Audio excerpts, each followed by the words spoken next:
Little Hands, Big Attitude, Book 2. Little Steps, Big Changes, Chapter 9, Locked In and Locked Out. Tails was both intrigued and terrified by the events.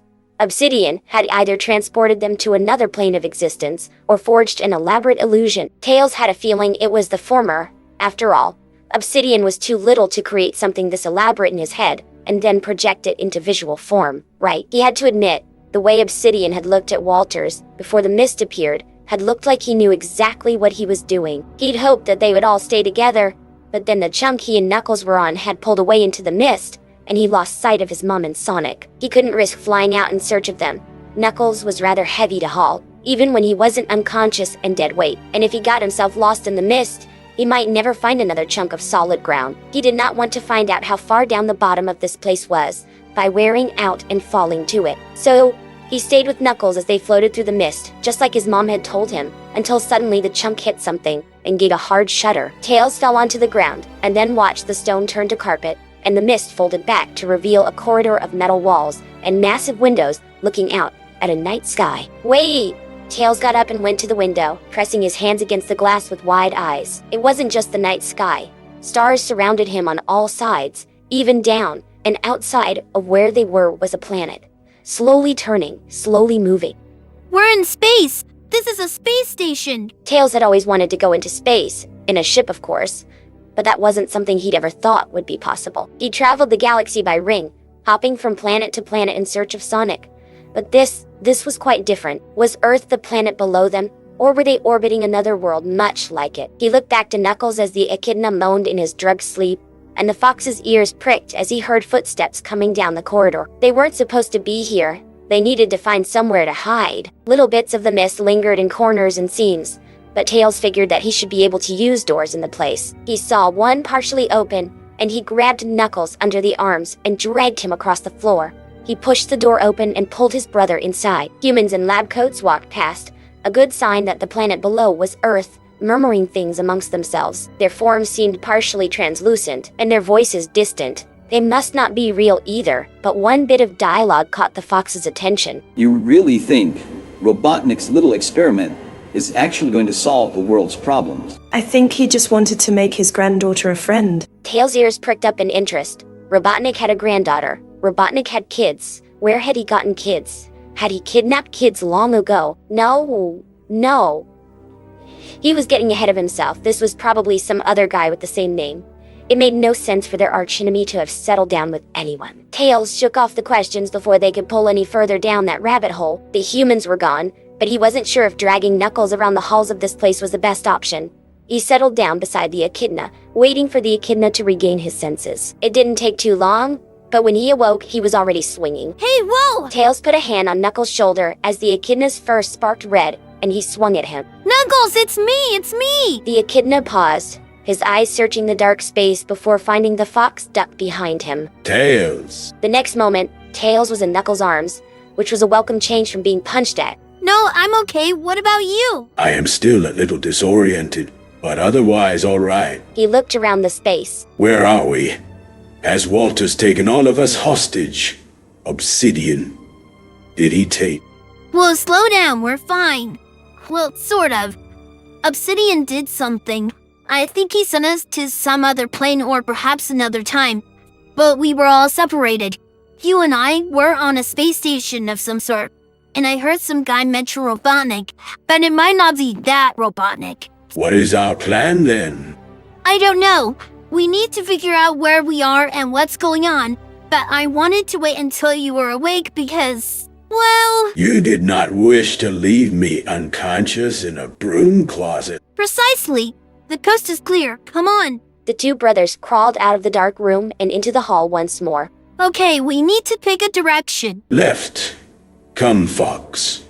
The sooner we uncover where we are, the sooner we can rescue our family members from Commander Walters' clutches. The day at Green Hills had been a characteristically slow one. Slow for a day, following Sonic's proper introduction to the town. A few traffic violations and one noise disturbance call by the neighbors of some teens who were starting their own band. Tom was actually rather bored and considering finishing up early and going home. His wife had done the same a little while ago. Maybe they could have a family night and just hang out for once. Then, the phone rang, and Tom rushed over to answer it. This is Tom. Tom, it's Allison. I really think you should go check on your house. Betty left her lunchbox here when she left early this afternoon, and so I tried to call so that she could send Sonic to come collect it. But I called your house phone multiple times, and her cell multiple times, and nobody is answering. There's 4 people at that house that could pick up the phone, Tom. There's no way they wouldn't answer it unless something was going on. Right? Thanks, Allison. I'll head over there immediately. Be careful, Sheriff. Always. I gotta go, Wade. Something's going on at the house. Hopefully it's nothing serious and I'll be back soon. He ran to his truck and opened the door, his eyes widening as he saw 2 small aliens sitting in the passenger seat and on the floor. What are you two doing here? Does Allison know? I left her an extensive note. We are concerned about your family as well, Mr. Tom. I saw some vague black vehicles move through town earlier, and I can't tell you exactly how, but I sensed something not good from them. All right. But you two have to listen to me and do what I tell you. Got it? Yes, sir. Good. First, get up here in the seat and strap yourselves in. I'm not letting kids ride in my truck without proper safety measures. Silver climbed up into the seat next to Blaze, and then latched the seatbelt over both of them. Secured. Good, now hold on. Tom then started heading down the road. He hoped he was wrong. He hoped that it was just that they forgot to pay the phone bill, and everything at home was fine. But as Tom pulled up to his house, he could see the gun vehicles in the driveway, and his heart sunk into his stomach. Stay hidden in the truck, you two. He ordered Silver and Blaze, and then he threw the truck into park, and jumped out, running towards the house. He came to a sudden stop, however, nearly falling backwards onto the gravel as he saw the massive cloud of dark purple smoke engulfing the house. What the heck? What did you do? Sheriff Wachowski. One of the officers started, but was met with Tom's face in his as the father grabbed his shirt firmly in both hands. Answer the question. What happened here? Where are my wife and boys? It wasn't us. There was an infant crying in the home, and Tom's eyes widened, and then he rushed towards where the front steps would be, but found to his shock that as he tried to enter, the smoke formed a barrier, holding him back. nobody can get inside. We've tried. And it appears the other aliens, your wife and some of our own, are trapped inside, including Commander Walters. Tom pressed his hands against the wall. It felt solid, but within it, smoke swirled and twisted in plumes that sometimes seemed to form shapes or faces. Abby is causing this? Little bits of electricity pulsed in the smoke, and his eyes widened. This was chaos energy, and if anyone knew how to work chaos energy, it was the one who forged the emeralds from it. He needed Kaya. He hurried back towards his truck, climbing into the cab. Tom, where are you going? To get someone who might be able to help, if that cloud lets up before I get back. My family had better all still be here when I do. He put the truck in drive, and the tires scraped in the gravel as he started out on the road again. Great hiding skills, you two. Where are we going now, Mr. Tom? To the lake. There's someone there who might be able to help us, and you two still need to meet. Matt had been wandering the halls for several minutes, and only seen one other person, a man in a lab coat, in the corridor, and he had not only not seemed to notice her, but had walked right through her. That confirmed it.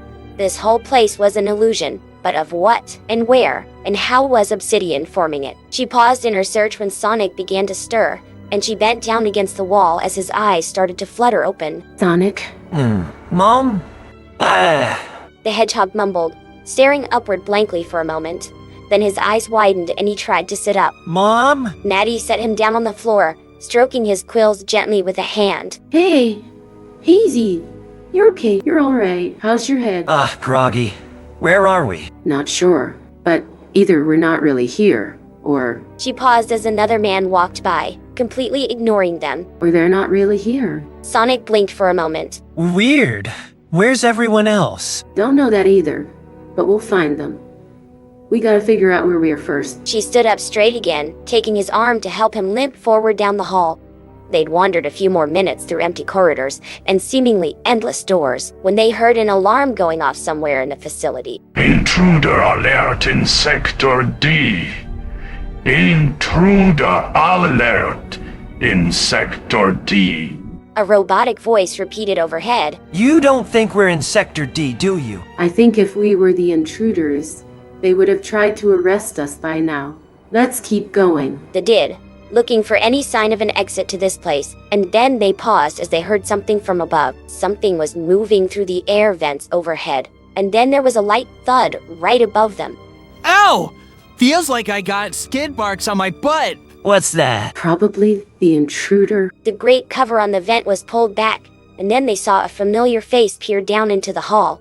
It was himself. Wait, is that me? There were enough differences that it was easy to tell the two apart, but this one seemed a little bit older. He had a scope of some sort on his head. He looked left and right at the security cameras before dropping down and pressing himself against the wall. He then zipped from wall to wall, dodging the view of each camera in turn. I think we need to follow. Maddie nodded. She had a feeling that whatever the reason for them being here was, it would have to do with her son's other self. With that in mind, they hurried down the hall after the other blue hedgehog. What was he searching for? Then they heard a soft voice whispering in the air, coming from ahead. We didn't do anything. Please let us out. What kind of place is this? We have to get out of here. Did you hear that, Mom? Maddie nodded, and when they caught up with the other Sonic, he was peering around a corner, looking at a door that was labeled as a laboratory. Maybe that's where they are. I have to get inside and check it out. But this won't be easy. The other Sonic rubbed his chin, looking thought. He must be here to rescue the source of the little voice, which seemed all too fitting for him. He was still thinking when they caught up, and then the lights went out.